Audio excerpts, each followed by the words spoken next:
Hello' student, মই এতিয়া তোমালোকৰ লগত ভইচৰ বিষয়ে আলোচনা কৰিবলৈ গৈ আছোঁ।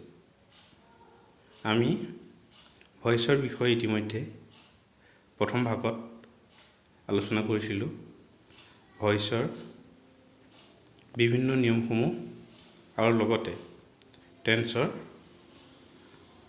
নিয়মসমূহৰ সৈতে। টেন্স বুলি কওঁতে আমি প্ৰথম ভাগত present simple tense, present continuous tense, present perfect tense, past simple tense, past continuous tense, past perfect tense, আমি এইকেইটাৰ বিষয়ে আলোচনা কৰিছিলোঁ। আমি প্ৰথম ভাগত ফিউচাৰ টেন্সৰ বিষয়ে আলোচনা কৰা নাছিলোঁ। গতিকে এইটো ভাগত আমি ফিউচাৰ টেন্সৰ লগত আৰু ইয়াৰ অন্যান্য বাকী ৰুলসমূহ আলোচনা কৰিম। গতিকে তোমালোকে মনোযোগেৰে ভিডিঅ'টো ভালকৈ শুনিবা, শুনি বুজিবলৈ চেষ্টা কৰিবা। তোমালোকে যেতিয়া শুনি থাকিবা, লগতে বহী আৰু পেন উলিয়াই ল'বা, উলিয়াই বুজি পেলাই লিখিবলৈ চেষ্টা কৰিবা। তেতিয়া বুজিবলৈ আৰু সহজ হ'ব। এতিয়া আমি ফিউচাৰ চিম্পল টেন্সৰ এটা চেণ্টেন্স লওঁ। I sell by a pen. I sell by a pen. এই চেণ্টেন্সটো আমি পেচিভ কৰোঁতে ইয়াৰ পেচিভ ফৰ্মটো আমি জানিব লাগিব। ইয়াৰ পেচিভ ফৰ্মটো হ'ল subject plus will be oblique shall be plus verb three plus by plus object. তোমালোকে নিশ্চয় লিখি লৈছা বহীত। Subject plus will be oblique shall be plus verb three plus by plus object. এতিয়া এইটো আমি পেচিভ কৰোঁতে আমি পাম এ pain will be bought by মি। এইটো হ'ল ইয়াৰ পেচিভ। এতিয়া আমি ফিউচাৰ কণ্টিনিউৱাছ তাৰ বিষয়ে আলোচনা কৰোঁ। ফিউচাৰ কণ্টিনিউৱাছৰ এটা চেণ্টেন্স লৈছোঁ। C will be writing a letter. C will be writing a letter. এইটো হ'ল আমাৰ ফিউচাৰ কণ্টিনিউৱাছৰ চেণ্টেন্স। আমি প্ৰথমে ফিউচাৰ কণ্টিনিউৱাছৰ পেচিভ ফৰ্মটো জানিব লাগিব। ফিউচাৰ কণ্টিনিউৱাছৰ পেচিভ ফৰ্মটো হ'ল subject plus will be being oblique shall be being plus verb three plus by plus object. এইটো অকণ দীঘলৰো তোমালোকে মনত ৰাখিব লাগিব। Subject plus will be being oblique shall be being plus verb three plus by plus object. আমাৰ চেণ্টেন্সটো আছিলে she will be writing a letter. আমাৰ চেণ্টেন্স এইটো আছিলে। তো এইটো আমি পেচিভ কৰিম। পেচিভ কৰোঁতে হ'ব a letter will be being written by her. তোমালোকে বুজিবলৈ চেষ্টা কৰিছা। আৰু এটা এক্সাম্পল কৈছোঁ। They will be playing football. They will be playing football. ইয়াৰ ডেটো হ'ল আমাৰ ছাবজেক্ট, উইল বি প্লেয়িংটো হ'ল ভাৰ্ব আৰু ফুটবলটো হ'ল অবজেক্ট।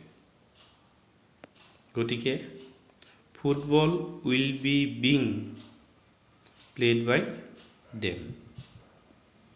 আমাৰ এনচাৰটো হ'ল football will be being played by them. এইটো আমি ফিউচাৰ কণ্টিনিউৱাছৰ বিষয়ে আলোচনা কৰিলোঁ। এতিয়া আমি ফিউচাৰ পাৰফেক্ট তাৰ বিষয়ে আলোচনা কৰোঁ। They will have made a house. They will have made a house. এইটো হল আমাৰ ফিউচাৰ পাৰফেক্ট টেন্সৰ এটা এক্সাম্পল। এই সেন্টেন্সটো পেসিভ কৰাৰ আগতে ইয়াৰ আমি পেসিভ ফৰ্মটো জানিব লাগিব। ইয়াৰ পেসিভ ফৰ্মটো হল subject plus will have been oblique shall have been plus verb to plus by plus object। তোমালোকে ফৰ্মটো লিখি লৈছা। ফৰ্মটো মই আকৌ এবাৰ কৈছোঁ, subject plus will have been oblique shall have been plus verb to plus by plus object। এতিয়া আমাৰ সেন্টেন্সটো আছিলে they will have made a house। এই সেন্টেন্সটো আমি পেসিভ কৰিম। পেসিভ কৰিলে হ'ব a house will have been made by them। a house will have been made by them। Student, আমি ইতিমধ্যে ফিউচাৰ টেন্সৰ তিনিটা ফৰ্ম আলোচনা কৰিলোঁ, future simple, future continuous, future perfect. গতিকে আমাৰ টেন্সৰ যিকেইটা ফৰ্ম আছে সেইকেইটাৰ বিষয়ে আমাৰ আলোচনা কৰা হ'ল। আমি প্ৰথম ভাগত 6টা ফৰ্মৰ বিষয়ে আলোচনা কৰিছিলোঁ আৰু এই দ্বিতীয় ভাগত আমি 3টা ভাগৰ বিষয়ে আলোচনা কৰিলোঁ।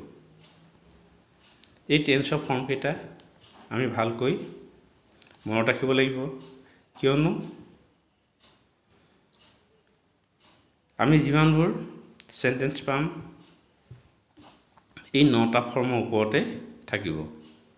গতিকে এই 9টা ফৰ্ম যদি আমাৰ ভালকৈ মনত থাকে তেনেহলে আমাৰ ভয়েস ভুল হোৱা চান্স খুব কম থাকিব। এতিয়া আমি ভয়েসৰ আৰু কেইটামান বেলেগ ৰুল আছে সেইকেইটাৰ বিষয়ে আলোচনা কৰোঁ আহা। নাম্বাৰ 1 মনত ৰাখিবা, যদি সেন্টেন্সত can, could, may, might, must, would, should আদি এই ভাৰ্ব কেইটা পাওঁ তেতিয়া পেসিভ কৰোঁতে এই ভাৰ্ব কেইটা সলনি নহয়। ইয়াৰ লগত টু বি ভাৰ্বৰ বি ভাৰ্বটো বহিব। নিশ্চয় বুজি পাইছা যে যদি সেন্টেন্সত can, could, may, might, must, would, should এই ভাৰ্ব কেইটা পাওঁ তেতিয়া এই ভাৰ্ব কেইটা সলনি নহয় আৰু ইয়াৰ লগত টু বি ভাৰ্বৰ বি ভাৰ্বটো বহিব। Example, I can do it, I can do it। ইয়াত can ভাৰ্বটো আছে, গতিকে can ভাৰ্বটো সলনি নহয়। can ভাৰ্বৰ পিছত টু বি ভাৰ্বৰ বি ভাৰ্বটো বহিব। It can be done by me। কি হ'ব? It can be done by me। তোমালোকে বহিত লিখি বুজিবলৈ চেষ্টা কৰিবা। এইটো হ'ল আমাৰ আদাৰ্স ৰুলৰ নাম্বাৰ 1 ৰুল। নাম্বাৰ 2, যদি সেন্টেন্সত আমি দুটা অবজেক্ট পাওঁ, যদি সেন্টেন্সত দুটা অবজেক্ট পাওঁ, বিশেষকৈ give, teach, ask, feel, buy, promise এই ভাৰ্ব কেইটাৰ লগত দুটা অবজেক্ট থাকিব। আৰু যদি আমি দুটা অবজেক্ট পাওঁ তেতিয়া এটা আমি ডাইৰেক্ট অবজেক্ট কৰিব লাগে আৰু এটা আমি ইনডাইৰেক্ট অবজেক্ট কৰিব লাগে। আৰু এই ধৰণৰ সেন্টেন্সবোৰক ৰিটেন অবজেক্ট বুলি কোৱা হয়।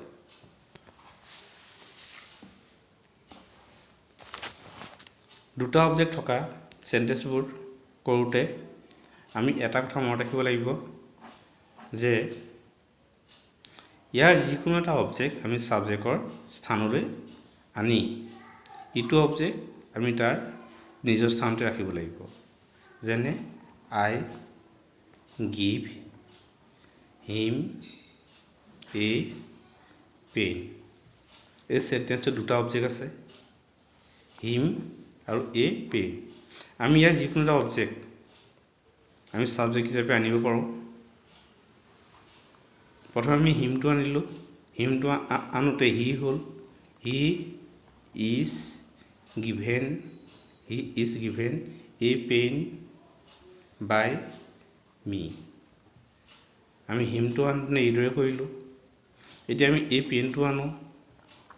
এ পেন ইজ গিভেন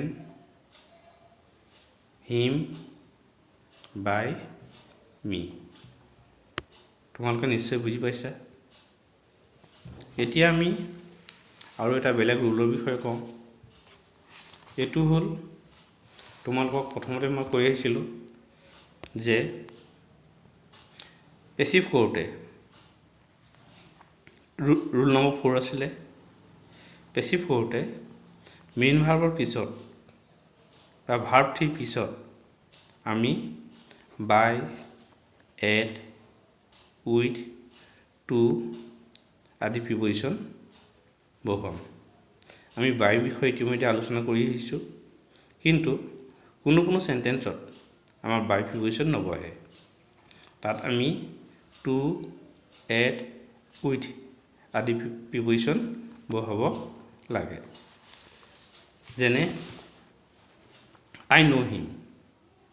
আই ন' হিম এই সেন্টেন্সটোত বা ন' ভাৰ্বৰ পিছত আমাৰ বাই প্ৰিপজিশ্যন নবহে। গতিকে ইয়াত আমি টু ইউজ কৰিম। He is known to me. He please him. প্লিজৰ পিছত ঠিক সেইদৰে বাই নবহে, ইয়াত উইথ বহিব। হি ৱাজ প্লিজ উইথ আছ।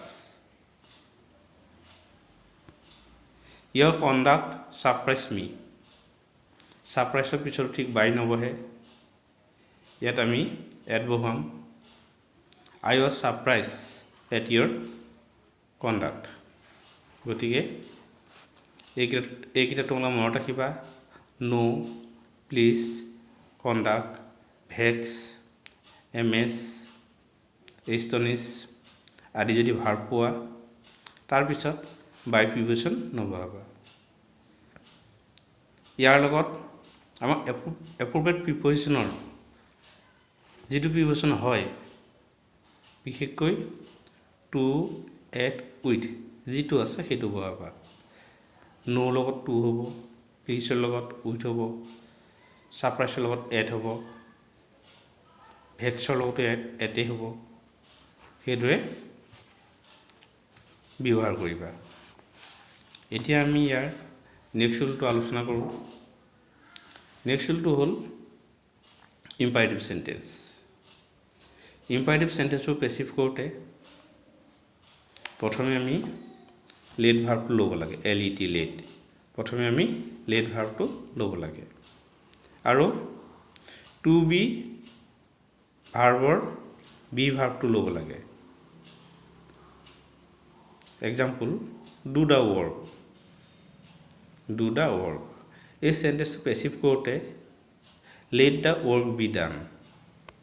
কি হ'ল? Let the work be done. আৰু ইম্পাৰেটিভ সেন্টেন্সত আমি আলোচনা কৰি আহিছোঁ যে ইয়াত ছাবজেক্টটো উজ্জ্ব হৈ থাকে। ই আদেশাত্মক বাক্য। সেইকাৰণে ইয়াত আমি সেন্টেন্সৰ আৰম্ভণিত লেট ভাৰ্বটো দি কৰিব লাগে। আৰু বি ভাৰ্ব হিচাপে টু বি ভাৰ্বৰ বি ভাৰ্বটো ল'ব লাগে। Do the work, let the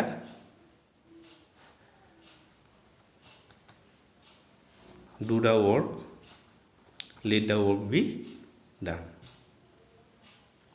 নিশ্চয় বুজি পাইছা। এতিয়া আমি কুৱেশ্যন সেন্টেন্সৰ বিষয়ে আলোচনা কৰোঁ। কুৱেশ্যন সেন্টেন্সবোৰ পেচিভ কৰোঁতে আমি কুৱেশ্যন মোডতেই কৰিব লাগিব। Example,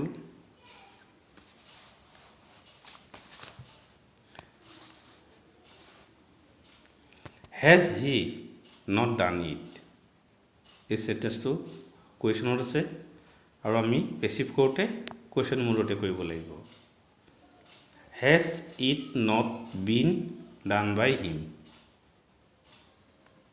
do you play games do you play games are games played by you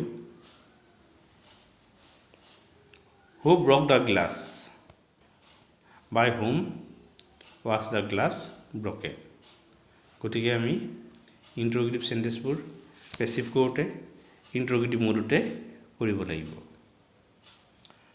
আৰু এটা ৰুলৰ বিষয়ে তোমালোকক কওঁ সেই ৰুলটো হ'ল যে যদি আমি এক্টিভ ভইচত প্ৰিপজিশ্যন পাওঁ তেনেহ'লে সেই প্ৰিপজিশ্যনৰ স্থানটো সলনি নহয় আৰু তাৰ ঠিক কাষতে বাই প্ৰিপজিশ্যনটো বহিব এক্সাম্পল হি লাফ এট মি এই সেন্টেন্সটোত লাফৰ লগত এট আছে অৰ্থাৎ এক্টিভ ভইচত প্ৰিপজিশ্যন আছে গতিকে পেছিভ কৰোঁতে কি হ'ব আই ৱাজ লাফ এট বাই হিম নিশ্চয় বুজিবলৈ চেষ্টা কৰিছা আৰু ঠিক সেইদৰে কৰিবা যদি এক্টিভ ভইচত প্ৰিপজিশ্যন পোৱা তেতিয়া ইয়াৰ স্থানটো সলনি কৰিব নালাগে ইয়াৰ পিছত বাই প্ৰিপজিশ্যনটো বহাব লাগিব এই motor car ran over an old man was ran over by a motor car ইয়াত অভাৰটো প্ৰিপজিশ্যন আছে ঠিক অভাৰৰ কাষতে আমি বাইটো বহাইছোঁ এই motor car ran over an old man তাৰ এনচাৰটো হ'ল an old man was ran over by a motor car গতিকে তোমালোকে শুনি বুজিবলৈ চেষ্টা কৰিবা ষ্টুডেণ্টছ তোমালোকে ভিডিঅ'টো শুনাৰ পিছত নিশ্চয় লাইক আৰু ছাবস্ক্ৰাইব কৰিবা ছাবস্ক্ৰাইব কৰাৰ পিছত তোমালোকে মোৰ পৰৱৰ্তী ভিডিঅ'সমূহ পাই থাকিবা থেংক ইউ